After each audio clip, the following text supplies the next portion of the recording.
Ọlábísí Ẹ̀dújọbí ló ń pèdè lọ́wọ́ lórí ètò yín ètò wa Bísí Ológe Show lórí MITV UHF 43 àti DSTV Channel 255. Ètò tẹ́tí ń wò nípa àwọn òde àríyá lóríṣiríṣi bíi ìgbéyàwó, ọjọ́ ìbí, ìsọmọlórúkọ, àjọ̀dún, ìfilọ́lẹ̀, ìsìnkú àgbà, àwọn ìpolówó ọjà lóríṣiríṣi náà ò gbẹ́yìn o. Aago 8 sí 9 alẹ́ ní gbogbo ọjọ́ ìsinmi lẹ́ẹ̀ máa bá ọmọ yín pàdé láwọn òde àríyá ti ilẹ̀ yìí àtòkè òkun lóríṣiríṣi lórí MITV. Fún ìpolówó ọjà yín ẹ pè sórí 0803 329 1869 àti 0812 158 4400 tàbí sórí ímeèlì wa bisiologe@yahoo.com. Bó sì jẹ́ lórí wẹ́bsáìtì wa www.bisiologeshow.com. Bísí Ológe ló ń pèdè lórí tẹlifíṣàn. Bísí Ológe mo ló. Pé ìgbà fún àkókò yìí, oníkálukú wá láti ìletò rẹ̀, ó jẹ́ kó sí ọkọ̀ wọ̀. Àkókò yìí ò jẹ́ orúkọ búburú. Alágbára gba ọpẹ́ wa, Olúwa gba ìyìn wa. Lórí ẹnì kọ̀ọ̀kan, ìdílé kọ̀ọ̀kan, ìjọ kọ̀ọ̀kan láti mú ọpẹ́ wá. Ọlọ́run gba ọpẹ́ wa. Lórúkọ Jésù, Ọlọ́run ṣààbò lórí wa. Ọpẹ́ wa má jẹ́ òkè kíkan. Jésù Olúwa wa. Hallelujah. Ọmọ ọ̀gbàlà ké hallelujah. Ọ̀pẹ́dà ń pé ẹ̀sùn lọ tẹ́lẹ̀ ni. Ẹ̀wọ́n tó nínú iṣẹ́ ẹ̀sìn wa nígbà táwọn akọni níbi tí màmá ń lọ lókè. Ní tó túwé bí ìgbésẹ̀ rí, tó sọ pé ayọ̀ ló wà níbẹ̀, tó sọ bí ilé yẹn ṣe rí, olóòmù ló ti ọmọ ọmọ táwọn akọni nínú Olúwa PNS 262 Jerusalem ti ọ̀run.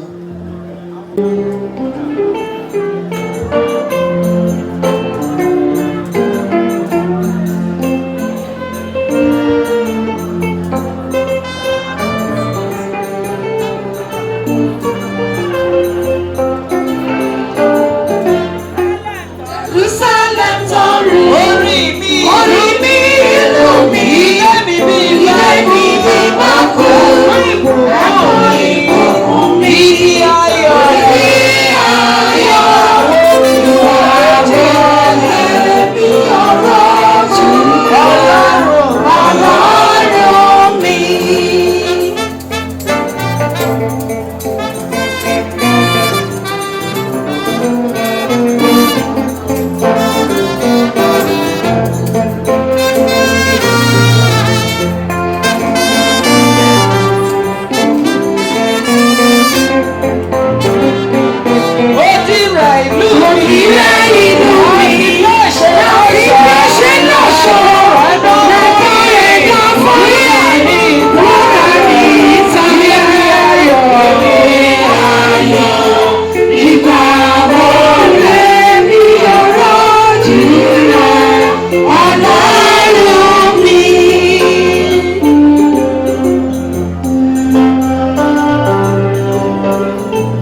oníwà tó ń sọ fún wa níbi tí bàbá lọ tó lọ gbèsè àìkúlẹ̀ wa bàbá mi máa ń gbà tí wọ́n ń lọ sókè ọ̀run wọ́n ní nílé bàbá mi wọ́n ní ọ̀pọ̀lọpọ̀ ibùgbé ló wà níbẹ̀ wọ́n wá sọ fún àwọn náà lọ gbèsè àyè sílẹ̀ fún èmi àti yín fún àwọn tá a sì takọ̀tọ̀kàn pẹ̀lú dúdú nígbà tá a máa kọ́ni níwò ìwò orin wa bns 255 ilé ayọ̀ kan wà lókè.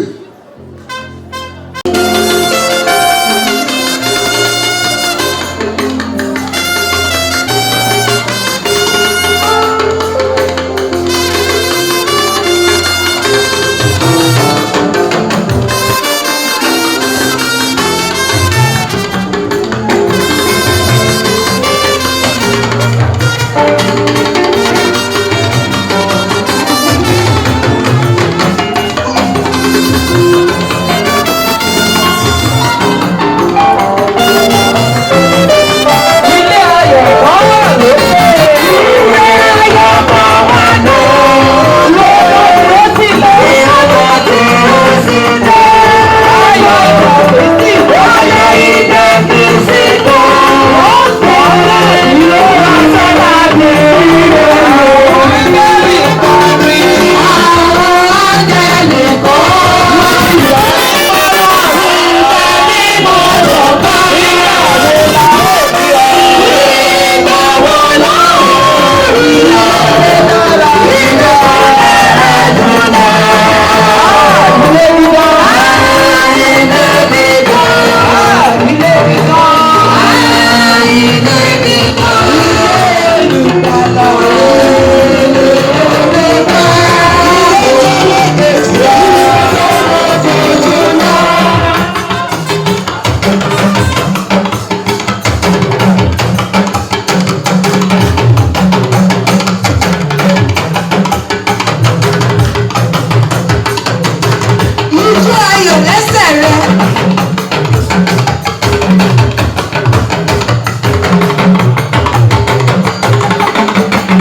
hallelujah. Aláyọ̀ ọlọ́pẹ́ onídùúgbé hallelujah. Ẹ̀fọ́ wa agbára láyé bàbá lógo. Ṣíṣe àwọn àlejò máa jẹ́ kó dàbí olódodo. Òun ló mú ọjà Áfíríkà kọrin yìí pé bàbá jọ̀wọ́ rántí mi. Nígbà tá a kọrin nínú ìwòrán àbí àná ẹ̀sìtẹ̀tì náà bàbá jọ̀wọ́ rántí mi.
ìrèké hallelujah.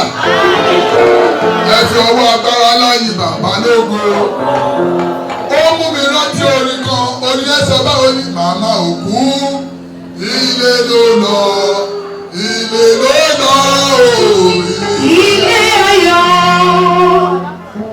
Kó jẹ wá báyìí lórúkọ Jésù àní pàdánù ilé ológo. Ẹ jẹ́ ká lọ sínú ẹ̀kọ́ kíkà wa nígbà tá a pè wẹ̀mímọ́ Ajéwọlé tó máa bá a ka second lesson wa Revelation 14 verse 12 to 16. Fún ìsìn onígbàgbọ́ ti àṣálẹ̀ láàrin nínú ìwé ìfihàn orí kẹrìnlá bẹ̀rẹ̀ kíkà rẹ̀ ní ẹsẹ̀ kejìlá títí dé ẹsẹ̀ kẹrìnlá.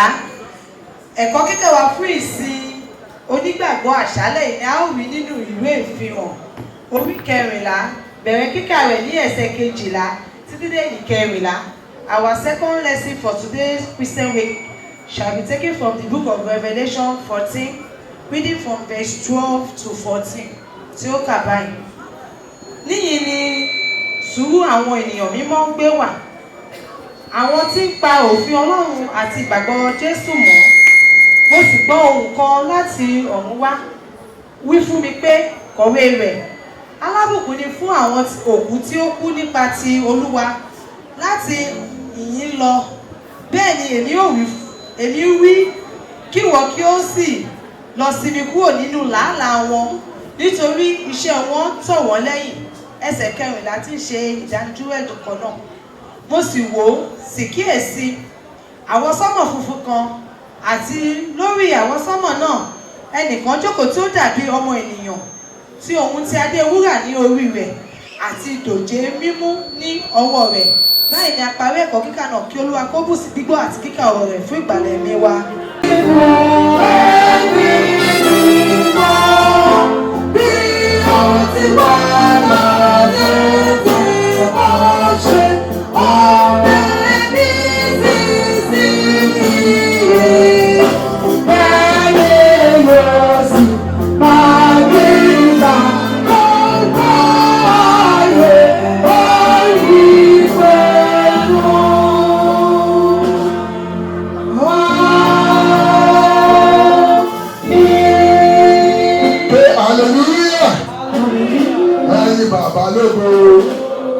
Nígbà tí a lọ nínú àdúrà wa, nígbà tí a pe ìjọ wa Bẹ́úlà tèmi lólúwa tó bá wa gbàdúrà fún ẹbí ìjọ Ọlọ́run. Ní orúkọ Jésù, ní agbára ẹ̀jẹ̀ Jésù, bàbá wa àti Ọlọ́run wa, agbẹ́yìnká ṣe yín lọ́ba. Nítorí pé ẹ̀jẹ̀ kò ṣeé ṣe lónìí, afẹ́fẹ́ ìbànújẹ́ wọlé tẹ ìkọ̀ọ̀kan. Bàbá gbọ́ ọpẹ́ wa. Bàbá ìjọba fi gbogbo ẹbí ìjọ Ọlọ́run, gbogbo ará àti ojúlùmọ̀. A fi wọ́n lé yín lọ́wọ́ ní àkókò ọ̀run bá wa gbàdúrà fún wa. Ní orúkọ Jésù wá gbàdúrà fún wa. Ní orúkọ Jésù màmá wa náà. Ní orúkọ Jésù bàbá tẹ wọn sí afẹ́fẹ́ rere. Ìbànújẹ́ má jẹ́ kó wọ ilé náà. Ẹkún má jẹ́ kó wọ ìjọ kankan. Lórúkọ Jésù gbogbo ohun dáradára tí màmá ti fi sílẹ̀ lójú ayé lórúkọ Jésù. Lẹ́yìn ìpapòdà yìí ìkọ̀kan nínú rẹ̀ má jẹ́ ó bàjẹ́. Ààbò Ọlọ́run kó dájú. Lórúkọ Jésù ààbò Ọlọ́run kó dájú. Ní gbogbo ọ̀nà ojú má jẹ́ ó tì wá. Bàbá wa kún wa fún ẹ̀mí mọ́. Túbọ̀ máa gbé wa ró. Ẹbí yìí má jẹ́ ó bàjẹ́ o. Ìjọ yìí má jẹ́ ó bàjẹ́. Gbogbo ẹ̀ka kọ̀ọ̀kan lábẹ́ Bẹ́úlà Conference International àti láàrin gbogbo ọmọ Orímọládé pátápátá lórúkọ Jésù ìdààmú má jẹ́ ó wọ ọbẹ̀. Ààbò Ọlọ́run kó dájú lé wa lórí. Jésù Olúwa wa. Hallelujah. Hallelujah. Ti àṣálẹ̀ kejì, ọkọ̀ 599 àpáta ayérayé.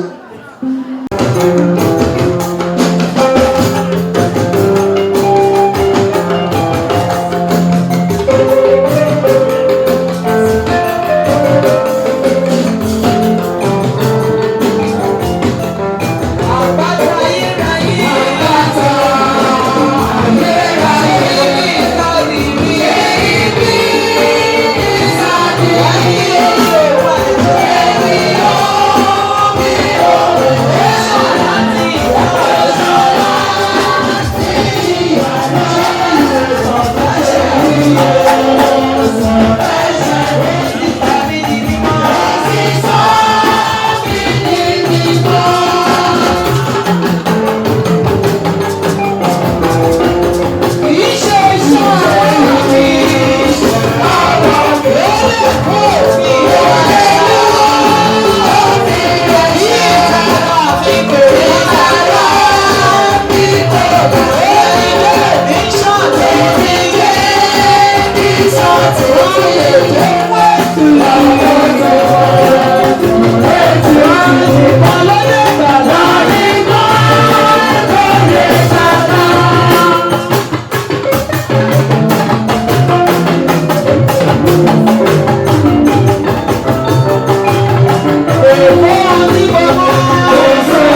òun ló jẹ́ ká kọrin nínú orin wa tó sọ wípé ìjà dópin ogun sì tán sí àná ẹ̀sùn kìrìkìrì.